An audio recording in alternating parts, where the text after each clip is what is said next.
Hi, Amanda Fisher with Empower Your Pelvis. I wanted to go through what the pelvic floor is and where it can be found.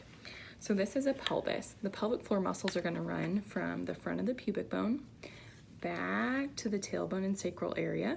The muscles can attach out to the hip joint as well. So some people that come in with pelvic floor tension or symptoms of pelvic floor dysfunction, urgency, frequency, leaking with jumping, sneezing, coughing, laughing, the list can go on, pelvic pain, pain with inserting a tampon, that kind of stuff.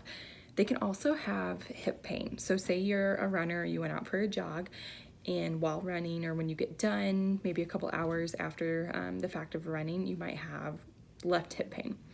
That can actually be a symptom or associated with your pelvic floor symptoms. You may not even know that you have pelvic floor dysfunction.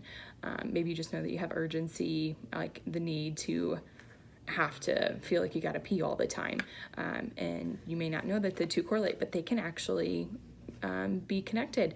Pelvic floor tension, so when we have an over-recruited pelvic floor muscles can be tight, and I like to think of it as maybe they are just like really not moving well, and they're more tight on causing less room for the bladder to have. So maybe it makes the bladder feel more claustrophobic.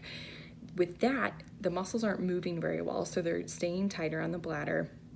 So the bladder will send out little signals, causing little spasms in the muscles, and you get the urgency, feeling of that need to have to go all the time, and your threshold in your bladder actually starts to decrease. So where you used to be able to last a long time and really fill up your bladder, over time, as those muscles get more tight and you find yourself needing to go more often, then your bladder seems to think that, oh, this isn't full anymore. Well, now I need to go here. Or, nope, now I really got to go here, when really your bladder isn't very full at all.